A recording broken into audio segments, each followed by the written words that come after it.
Olá pessoal, aqui quem está falando é o Cleverson Leitão, eu sou médico residente em radiologia e vamos dar continuidade às nossas aulas a respeito da radiologia mamária, hoje falando sobre o rastreamento do câncer de mama.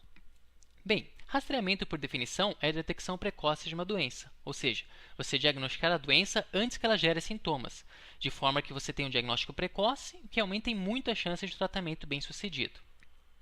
Em especial, a respeito do câncer de mama, são múltiplos os protocolos de rastreamento em diferentes países, que variam de acordo com a prevalência do câncer de mama na população e também com a forma como o sistema de saúde se organiza. De uma maneira bem simples, a gente pode dividir o rastreamento em oportunístico, que é aquele que acontece quando o médico ou a mulher se lembram. Não existe uma política bem específica assim, então o médico vai pedir o exame se a mulher pedir ou se ele se lembrar, e se não se lembrar, ele fica por isso mesmo. E outro modelo, que é o organizado, aquele em que existe uma política pública de saúde que prega pela realização dos exames, e em alguns países existem até leis que determinam que a mulher deve se submeter a esses exames. Pois bem, a primeira coisa que nós temos que ter em mente é que a pedra fundamental do rastreamento do câncer de mama é a mamografia. O que eu quero dizer com isso? Significa que mesmo que você seja um sheik árabe milionário e queira que todas as mulheres do seu país façam ressonância magnética das mamas, você até pode fazer, mas você nunca vai poder deixar a mamografia de lado, porque a mamografia é o método mais estudado e o único método que realmente tem evidência científica no papel do rastreamento do câncer de mama. Todos os outros são métodos acessórios. Claro que a mamografia traz algumas controvérsias consigo. A maior delas é a questão da radiação. Talvez vocês se lembrem numa polêmica que tivemos agora em 2016, que era a respeito do uso do protetor de tireoide nos exames de mamografia. Isso que eu estou mostrando para vocês é um e-mail que todos os membros do Colégio Brasileiro de Radiologia receberam, dizendo que nós temos que combater esse mito. Muitas pessoas têm o receio da glândula tireoide estar exposta e isso aumentar o risco do câncer de tireoide. Mas não existe evidência científica nenhuma que comprove isso. Então nós temos que propagar isso e tentar combater essa ideia. Outra questão é a questão da radiação gerando câncer de mama por si só. Ou seja, uma mulher que não teria câncer de mama e venha desenvolver câncer de mama porque a mama foi irradiada. É um tema bem complicado de ser estudado, porque é muito difícil desenhar um estudo que acompanhe isso, mas existem diversos estudos com modelos matemáticos que tentam simular o risco. Trouxe para vocês o mais interessante, que é esse estudo bastante recente, o modelo matemático que desenvolveu e chama para cada mulher que vai falecer devido a um câncer induzido por uma mamografia, 59 outras mulheres tiveram a morte evitada por causa do método. Ou seja, pensando em termos coletivos na população, o benefício supera em muito o risco. Uma outra controvérsia seria a questão dos falsos positivos, mulheres que são submetidas a toda uma investigação por um achado que não era um câncer de mama e todas as intervenções que se sucedem a isso. Mas claro que pensar retrospectivamente fica muito fácil. O problema é quando você tem um achado de câncer de mama e precisa investigar. Então essa também é uma questão que não tem uma resposta bem estabelecida ainda. Outra questão é a periodicidade. Existem países que fazem mamografia todo ano e países que fazem mamografia bianual. Isso muda a taxa de detecção de câncer de mama, mas também muda a questão do câncer de mama adquirido pela radiação decorrente da mamografia. Nenhuma dessas controvérsias aqui vai ser eu que vai resolver para vocês. Eu trago somente elas para discussão e digo que existem evidências científicas que puxam para todos os lados, mas infelizmente isso ainda vai ser muito discutido. Bom, o que não é discutível, e é por isso que essa aula é importante, é que o rastreamento para câncer de mama funciona. Existe de fato uma redução do risco relativo e múltiplos estudos comprovam isso. Isso aqui são só alguns que eu trouxe para vocês verem. A variação do risco relativo é em 20 a 33% de redução. O que eu quero dizer com isso? Significa que em cada grupo de mulheres que estaria fadada a morrer de câncer de mama, cada uma em 5, ou às vezes até uma em 3, você consegue mudar a história natural da doença. Você diagnostica a doença precoce e evita que ela venha matar a mulher. Ou seja, pensando coletivamente, isso é espetacular. É uma taxa de sucesso realmente alta. E é por isso que faz o rastreamento valer a pena. Como é no nosso país? Infelizmente está muito mais perto do modelo oportunístico do que do modelo organizado. Porque apesar de nós termos políticas públicas de saúde que pregam pelo uso da mamografia, infelizmente não é sempre que acaba sendo lembrado. No nosso país, nós temos diferentes protocolos. O Ministério da Saúde defende que a mamografia seja feita ano sim, ano não. Ou seja, uma mamografia bianual entre os 50 e 69 anos de idade. Porém, existe uma lei que foi sancionada em 2008 que diz que qualquer mulher com mais de 40 anos que queira fazer uma mamografia, ela tem o direito de fazer a mamografia de graça no SUS.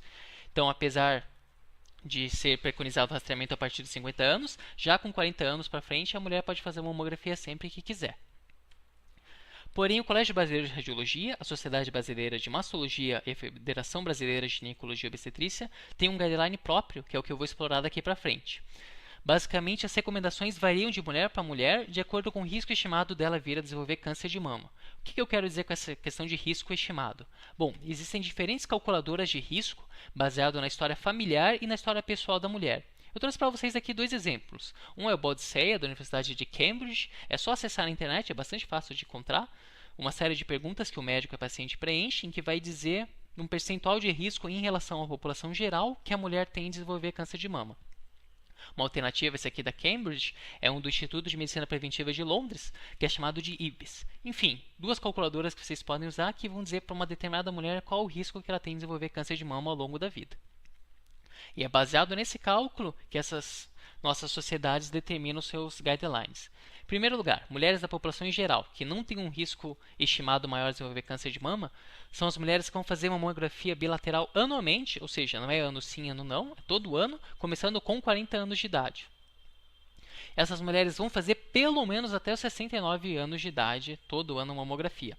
Porém, a recomendação é que a mamografia continue até a expectativa de vida dela ser de pelo menos 7 anos. Ou seja, enquanto essa mulher tiver condições clínicas devido a comorbidades de ser submetida à investigação de um achado suspeito ou tratamento de câncer de mama, essa mulher deve continuar fazendo o rastreamento. Só vai parar quando não tiver mais condições clínicas. Um número que foi colocado no documento para a gente guardar na memória, uma expectativa de vida de pelo menos 7 anos. Um adendo, mulheres que usam implantes de silicone ou que têm parênquima excessivamente denso podem fazer um complemento com ultrassonografia ou com ressonância magnética, que são exames que vão aumentar a sensibilidade do método. Bom, vamos passar agora ao grupo de mulheres que se enquadram em categorias especiais.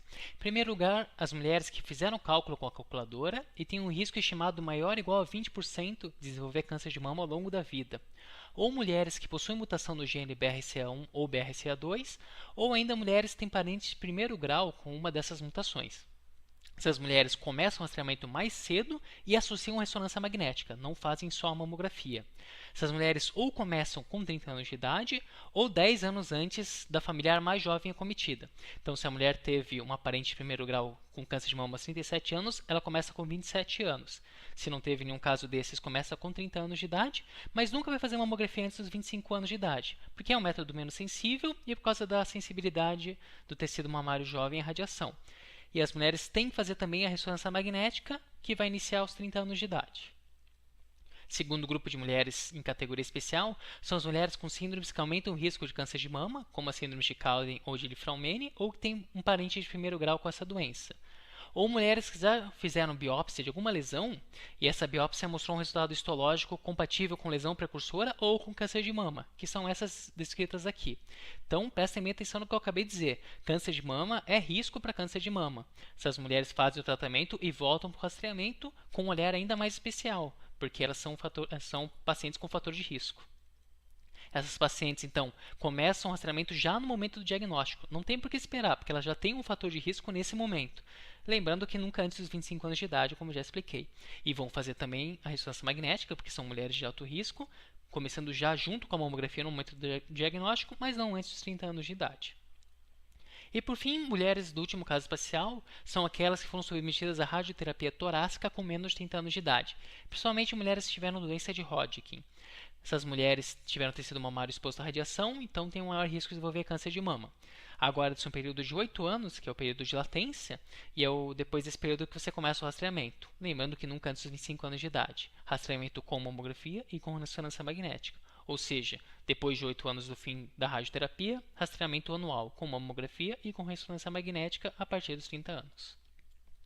O último adendo que o documento nos traz são as mulheres que têm que realizar ecografia somente quando a ressonância magnética não está disponível. Se vocês perceberem, eu falei o tempo todo de mamografia e ressonância magnética. Mas como no nosso país, infelizmente, não é fácil conseguir ressonância magnética, a ecografia entra como alternativa para as mulheres que não vão conseguir fazer ressonância. Então, no mínimo, uma mamografia e uma ecografia para esses 3 casos especiais de mulheres de alto risco. A mamografia é a pedra fundamental, mas nesses casos você precisa associar um método que vai te trazer a maior sensibilidade. Então, pessoal, parece um labirinto, parece meio confuso, mas acreditem em mim, não é. Assistam a aula de novo, estudem, façam anotação, que vocês vão ver que é tudo relativamente lógico. É só conhecer o risco estimado, conhecer as síndromes e, baseado nisso, você consegue saber quando começa e de que forma é feito o rastreamento. Resumindo, para ninguém esquecer, lembrar que existe o rastreamento oportunístico e organizado, idealmente todos os países deveriam seguir um modelo organizado, e que os protocolos diferem muito de país para país e até mesmo dentro de um país. Aqui no país, os protocolos das nossas sociedades dividem em casos especiais, baseado naquelas calculadoras de risco que eu apresentei para vocês e de outros elementos genéticos, mas o fundamental sobre o rastreamento é que ele funciona, ele reduz o risco relativo de morte, não falta evidência científica a favor disso. E por fim, lembrar que a mamografia é a pedra fundamental. A gente associa outros métodos, mas nunca deixa a mamografia de fora. É isso então, muito obrigado pessoal, cumprimos mais uma missão. Continuem atentos às próximas aulas. Muito obrigado.